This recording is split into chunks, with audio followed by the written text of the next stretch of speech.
everyone. This is YM Nelson, and you're listening to the Nerdy Romantics podcast. This episode is part 1 of episode 6, and we talk season 1 of Netflix's new hot historical romance show, Bridgerton. Joining me will be fellow nerdy romantics Marcy, Dana, and Stacy. Dana and Stacy are also permanent guests of the YouTube L5 podcast. So stay tuned.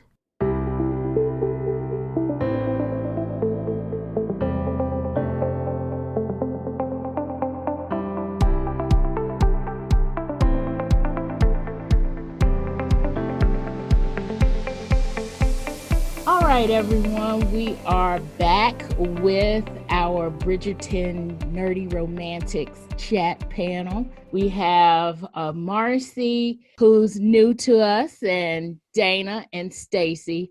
However, full disclosure, these are all my real life friends. So there we go. So Marcy, we're going to start it off with you. Tell us what you like to read, and what was the last thing that you read? All right. So my favorite genre of the moment is probably urban fiction. And a lot of that has to do with my Kindle Unlimited account. But I also like general historical fiction. I do like biographies, and I also like inspirational fiction and devotionals and things like that as well. And the last thing that I read that I would like to talk about here would probably be from one of my favorite authors, Iris Bowling, and it was the last in her Heart series, The Hearts United. And it was bittersweet because it is the last in a series that I started with her when she became a writer and watched her grow through. But the story was phenomenal, and she's announced she has new series coming, including the Rain series and some more of her Gems and Gents series. So I'm a little excited that although this story arc has ended, that we have more to look forward to. Let's go with Stacy. Stacy has told us a little bit about what she likes to read. So Stacy, why don't you just reintroduce yourself and tell us the last book or books that you read that you liked. Hello. Well, the last book that I've not necessarily read but listened to was Devolution by Max Brooks, which I really enjoyed. It's that horror kind of genre that I like, and I do. The only thing that I'm kind of trying to listen to right now is Take a Hint, Danny Brown right now. And Dana, the listeners know you as well. So why don't you tell us the last book or books that you really like? So the last book I actually read is called Fever Dream, and it is by Lincoln Child and Douglas Preston. And it's part of their Pendergast series. And I think there may be 20 or 21 books in it. And I'm just going through every one of them. I found them late last year, and I'm just so in love with the thriller horror component of it that I've kind of put some of my romance books to the side, believe it or not, so I could focus on this for a little while. And I am just whipping through them, and I'm listening to them on audio. So let's get into Bridgerton. And this is just kind of open to everybody. Has anybody read the Bridgerton series or any of the Bridgerton books by Julia Quinn? I have not. I have not either. I have not either. So we're all kind of new to the whole Julia Quinn series. However, when you first watched it, or when you first heard about it and you decided, I want to watch this series, did you know it was a romance novel? What did you know about it? Let's start with Stacey. Really, since I watch Netflix and it shows you, upcoming things that you might be interested in, and because I watch a lot of historical period kind of pieces, it brought that up as something I might be interested in. Yeah, I really didn't know it was a romance or based on romance novels. I mean, I knew that it was not going to be drama or anything like that, but I didn't know initially that it was based on romance novel. But when I first saw it and then heard about it and about the cast, I was like, Let's give this a whirl. Okay, Marcy, how about you? I feel like I saw a preview on Facebook, and I feel like it was from maybe like Shadow and Act or the Griot. So I had been introduced to it through a lens of the representation, and I was immediately impressed that it did have a broadcast. It looked interesting, and to Stacey's point, I also watch a lot of British and historical programming. When I actually logged into Netflix for the first time, it recommended it to me as well, and it said it was a pretty good fit, and it was right. Okay, Dana? So I'm a little different than you guys. I first heard of it because I'm a huge Scandal fan, and I heard Shonda Rhimes was coming out with this big thing, and everybody was like anticipating and all excited about it. Then I heard a little bit of controversy about it when it came out, and then I saw like the cover. I never saw a trailer, so like a still photo of two of the main characters standing. Maybe they were wrapped. There were flowers going around. I don't know. Anyway, and I was like, oh yeah, no, this is not my thing. So I had no plans to watch it at all. Oh my gosh, that's funny. So how did you end up watching it then? Did we make you do it? Well, in a roundabout way, yeah, because y'all are all talking about it. And of course, I want to know what's going on, since y'all are all talking about it and I wanted to see it. And then honestly, the controversy part of it, I was like, are we just being a little overly PC, or is this really something really, really bad? I wasn't understanding exactly how it played out. And so, of course, I didn't want to just go to the particular episode. So I was like, I'm going to watch the whole thing and see what I think. And I'm going to be honest, I wanted to hate it going into it. I just like, Why did you want to hate it? I was going to go somewhere else, but you just said I wanted to hate it. So why? I'll be completely honest with you. I am tired of how Black women are represented on TV shows. And so I feel like in movies, I feel like a lot of times we are left out of them. So when I saw that we had a main character who was a Black male, and then the main female character was a white female, I was just like, yeah, I've seen this and I don't want to see it right now. And not because I have any problems with interracial relationships, because I don't, but I am tired of how I feel like Black women are represented when it comes to entertainment media like this. So that kind of bothered me. And then the fact that I felt from a historical standpoint that historical romances sometimes kind of bother me. But for this, I'm willing to let go of what in my mind may have been accurate and just focus on, hey, this is a story that somebody's trying to tell, and that's what it is, a story. It is not a documentary. Okay, since Dana opened the door, let's all kind of jump in and talk about that. So, full disclosure, we are all females of African American persuasion. We're all Black women, and we're all proud of that fact.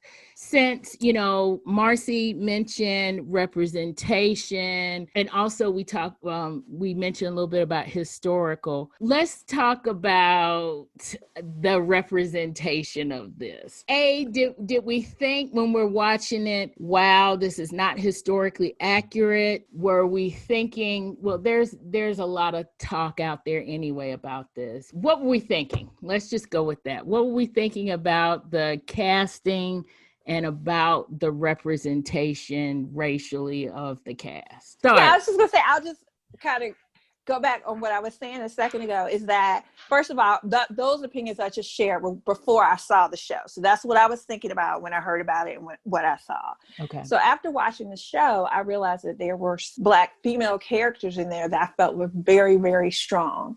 So that part surprised me. And so that I really, really like some of my favorite characters. So I was like, okay, just the picture I saw is not really a true representation of, obviously, what this is all going to be about and all the people involved. So I like that. But the one thing that they did do, but kind of then left it hanging for me, I accept that it's not going to be historically accurate.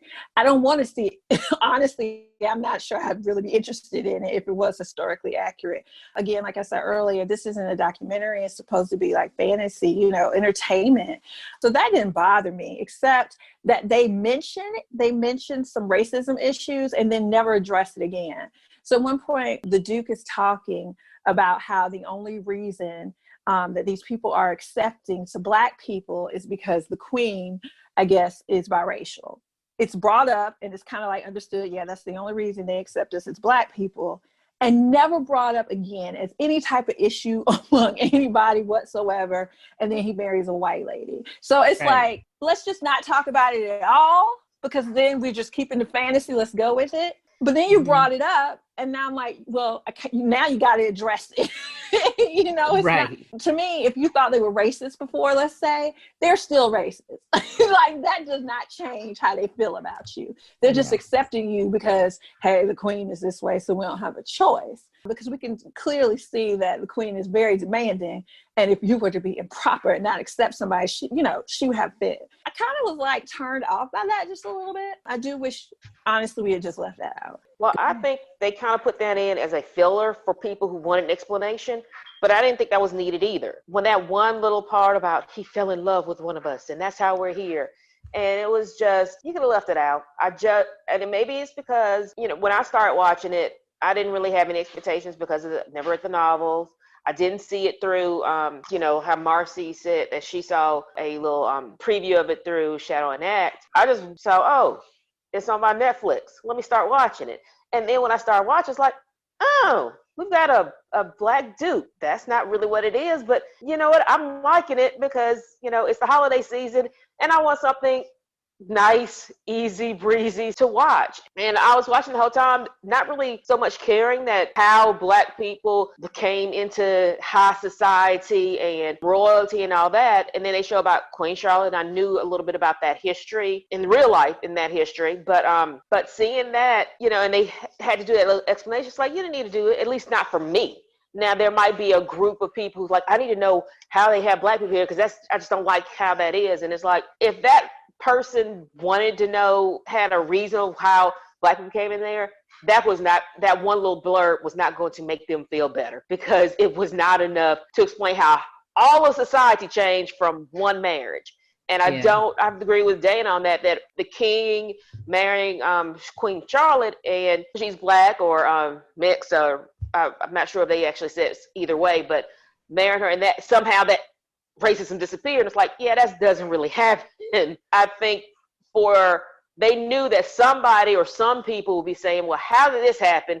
And so they thought to throw that in. But by having just thrown that one little part in, that doesn't really, to me, would satisfy that group of people who were so adamant about how this happened. This is not historically accurate. This is, that would not help that group of people. So for me, it could have been left out. And I could have just watched it and been like, okay, this is what's happening. You have a duke that's Black. We have royalty that's Black. I'm fine with it. Let's keep on moving and let's continue to watch the show. Right. I would have to say that I agree. I feel like the afterthought was more of a distraction than an enhancement to the story.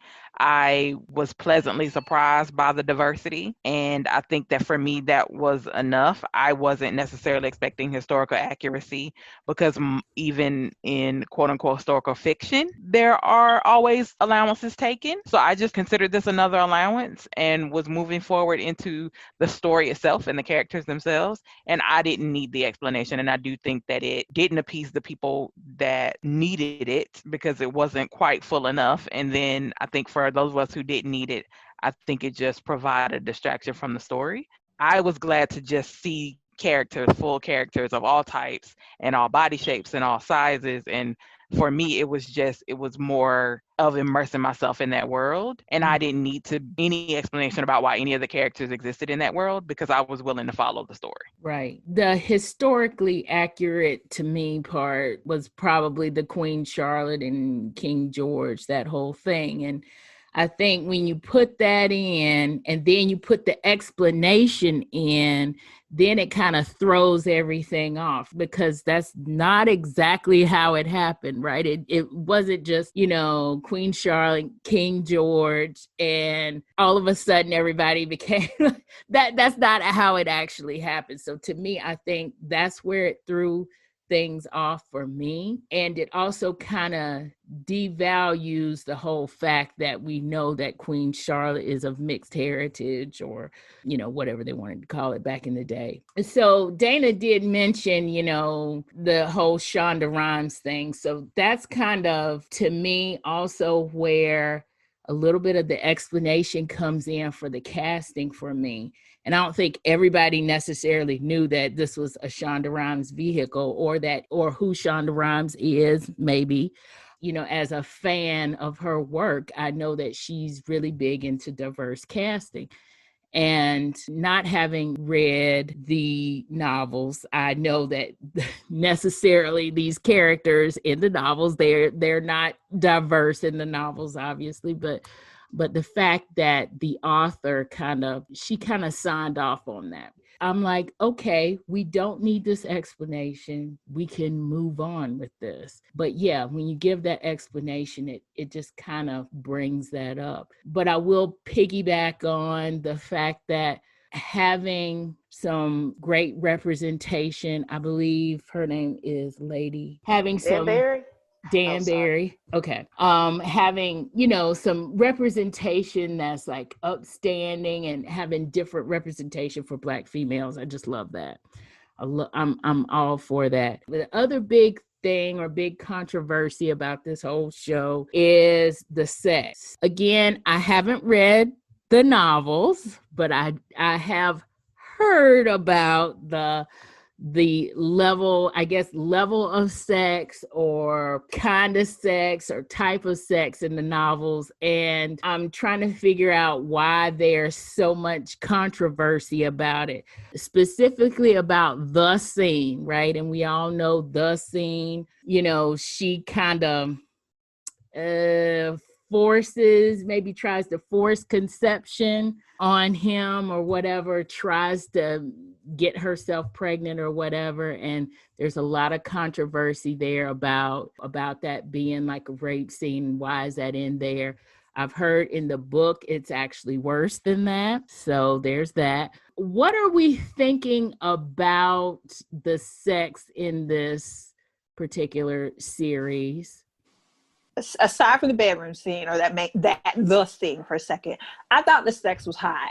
Like, I know there were times I've read where some people have said they felt like the characters did not have connection, and I do not feel that way at all. I do feel like they were very connected, and I felt like that's why the sex was hot. Because if it hadn't been some connection between them, some chemistry, then it would have just been like boring, and I wouldn't have been into that part of it. So I think Overall, I think it was a good amount of it. I was happy with the sharing of nudity across all sexes, because sometimes that's not how it is.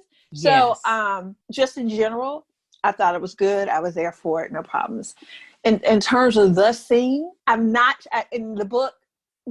Granted, it may be very different, whatever. I haven't read, don't even know what it says. From a show standpoint, I did not see this as rape at all. There were some problems that I had with the scene from a physical standpoint, as well as just categorizing rape when the victim may or may not have felt that they were raped. So, for example, like the way things happen and him unable to remove her from on top of him. Now she weighs like 40 pounds soaking wet. Right. And he does not seem to try to move her. And so I did not really get, like, I got more of the impression that he was like, oh, I shouldn't do this, but I like it, So that to me, it was not like a no, get off me. Because, I'm gonna be honest, had it been me, I would have been punching, slapped her off to the side, done something, especially with him being stronger than her. There was no fighting him for this or whatever.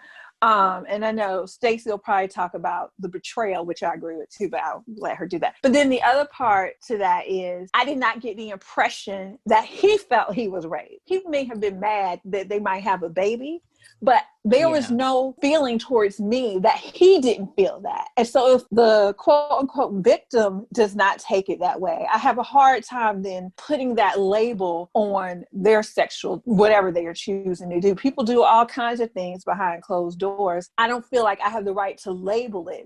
They do. Yeah. And so I think we're looking at this historical piece with the 2021 lens.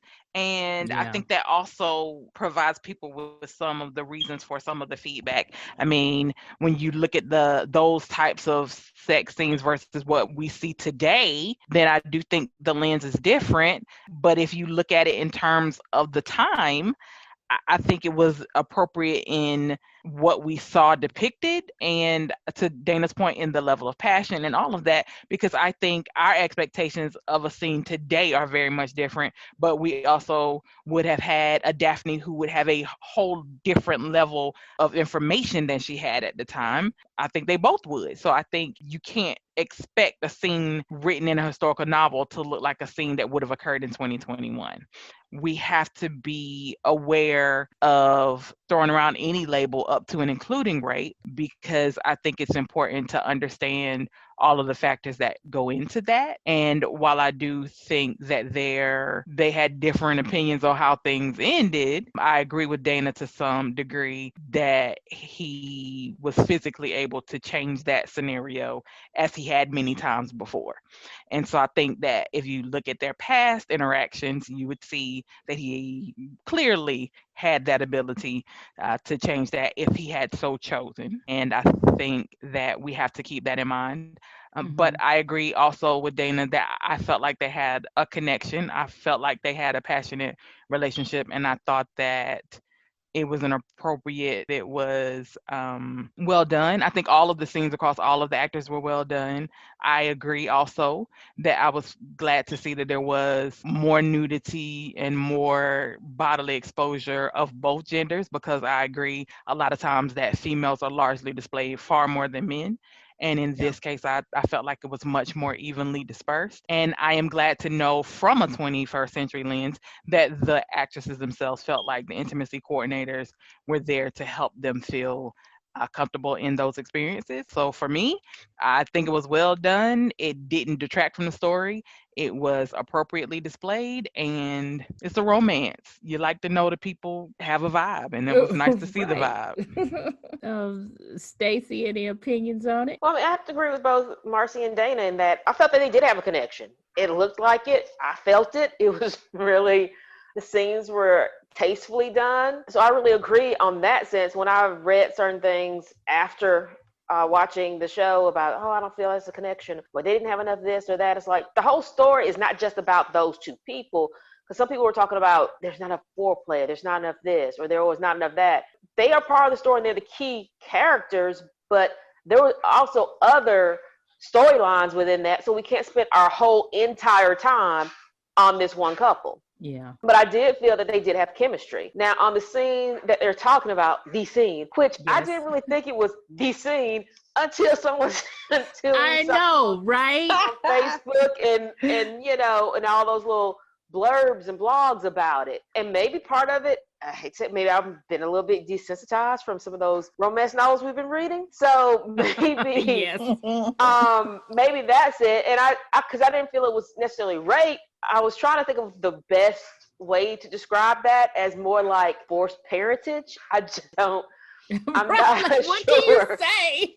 sure what to call it, but because you know he was into it until I don't want to have kids, and the only reason he doesn't have kids is because not because of anything bad toward if I have kids, something's bad going to happen to me or her, or it's because I have a ongoing hatred with my dead father, and right. So maybe that's part of the reason I just didn't think of it as a scene, and maybe also because I've never read the book. To Marcy, what Marcy said about we're seeing it through if we think of it from our perspective of 2021, she wouldn't get off him when he was like, no. And okay, if I think of it that way, then I'm like, okay, there are some bad things that are happening right now in this scene. But if you think of it, if you want to be historically accurate, then there's nothing, in that scene. It's actually probably the opposite with him and her versus exactly. Her doing that to him, because women didn't have really a choice in that until really, if you think about it, quite recently, because people didn't consider marriage rape within a marriage. I guess seeing it, if you see it from that historical perspective, it does not seem as bad as you think of it now. But overall, the whole show and the whole chemistry between the two, I mean, I really enjoyed their chemistry. I thought they had plenty of it. Even when it wasn't a sex scene, it's just how the banter going back and forth. They seemed like they really were getting along. Like it wasn't, yes, they were acting, but it actually seemed like that there was actual chemistry, even in real life. I at least can like this person in real life. So I agree with both Dana and Marcy in that it was the chemistry and the scenes were hot. I mean, I have to admit they were really hot, and I really enjoyed watching it. Yeah, I was here for all of it, y'all. All of it. I was like, this is great. And then I get on doggone social media and realize, oh my gosh, people are actually talking negatively. I mean, are we kidding with this? I mean, is this serious right now? People are actually talking about this. And one of the comparisons I saw, I don't know if anybody else saw it, was, comparing this to the show Normal People on Hulu. Normal People is, just like what Marcy and Stacey were saying, this is 21st century, and Normal People is a contemporary book, maybe not necessarily, it's 20th, 21st century. And the sex there, I actually went and I binge watched it, and so I could compare. And I'm like, these are totally different time periods, totally different settings, totally different scenes. And there's no way you can compare one to say the level of sex in Bridgerton is not as good as Normal People. Because with Normal People, it's 21st century. It's the age of the whole consent thing. It's the whole guy asking the girl if she's okay. And as we saw in Bridgerton, Daphne basically did not even know her body could do certain things, right? She never masturbated before. She didn't know anything about sex at all. And then when she got married, her mom said, oh, I guess we need to talk about this. And then her mom said some half-brain things that could not even pass for a sex talk these days. Then she went off to her honeymoon.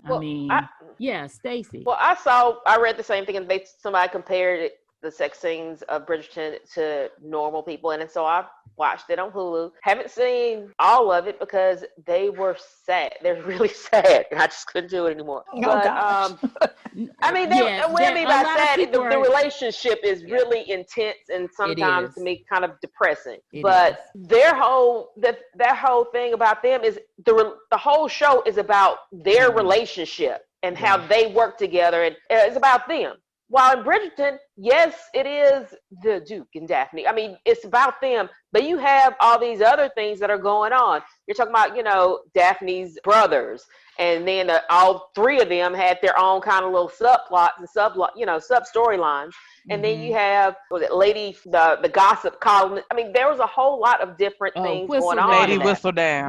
Lady Whistledown. And who is Lady Whistledown? So, I mean, there was a whole lot going on. And so we can't spend, yes, Daphne and the Duke were the main storyline, but you had a lot of this sub-storylines going on through the whole series. Normal People is just these two high schoolers. Yeah. And pretty much that's it. I mean, there's stuff that's going on, but it's really just those two, and that's the whole storyline. So there's nothing to go to branch off or anything like that. You can be really intense if that's the only storyline you have in the whole series or show.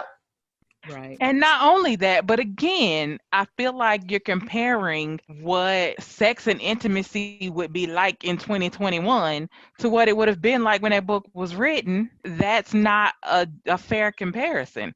That you don't even see sex in Downton Abbey. You see people waking up, you see people kissing before they go to bed, and babies show up, okay?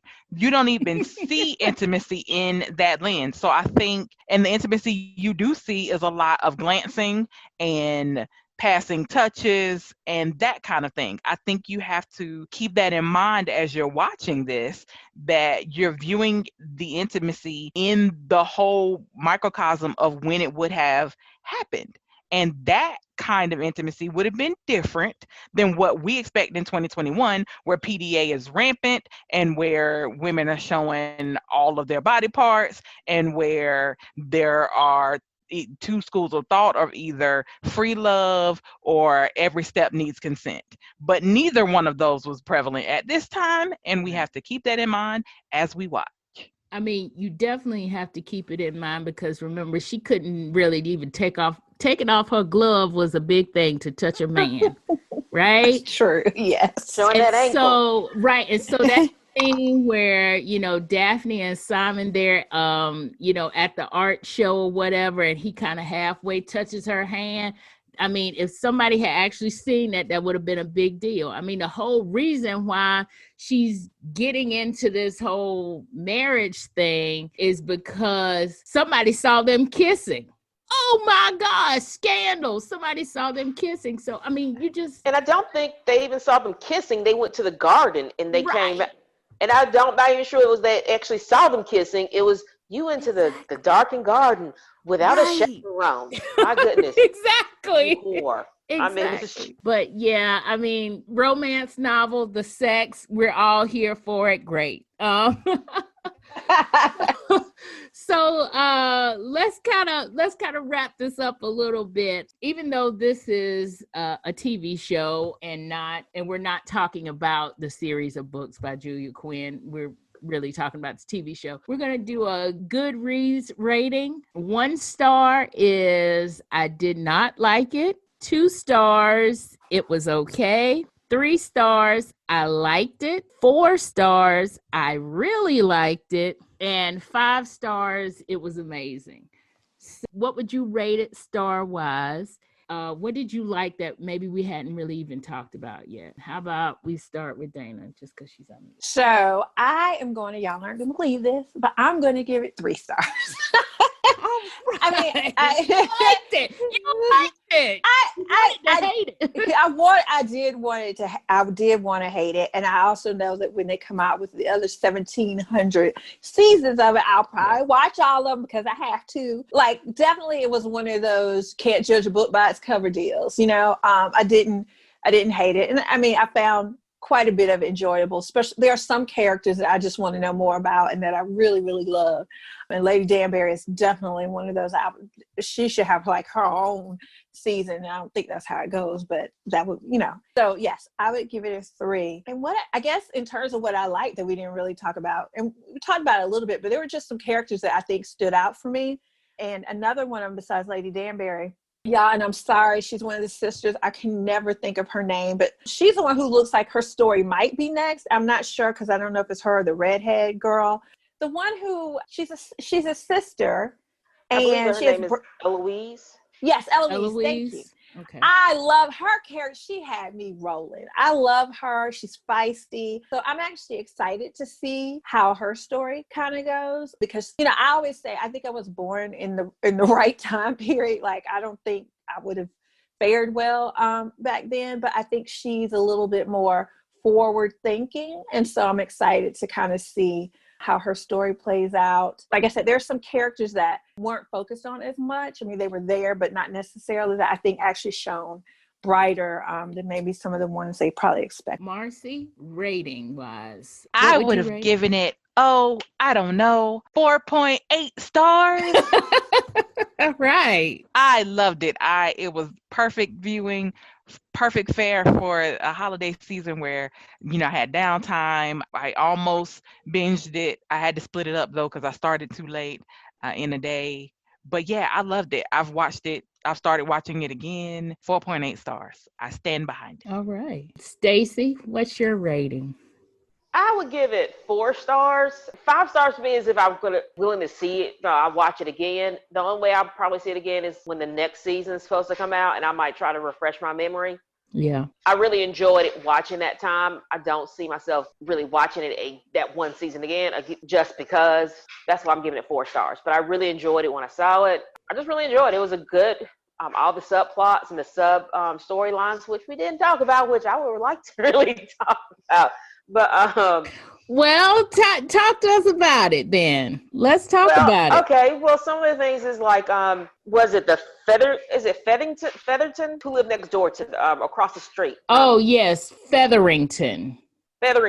Yes. And so the whole thing with when the Featheringtons let the young lady who was a friend of the family stay with them, that whole plot line, we had a lot of discussion on that. And I just want to hear people's thoughts on how they felt about her plot line, about this young unwed mother trying to... A baby mama? Is that what you're saying? Basically what it is. Basically, that's what she was. Baby mama. Okay. So I'm not sure about, my thoughts on that and just seeing I just really, that whole family life over in that side. They were, to me, the more interesting family. Except for what's going on with Daphne and the Duke. That family, to me, just had a whole lot of stuff going on, and they were a whole lot more interesting to watch at times than Daphne's family.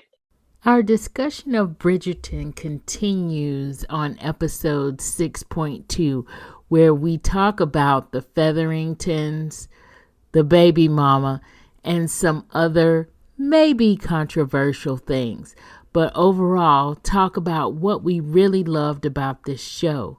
Subscribe on wherever you get your podcasts to be informed of when we drop that latest episode.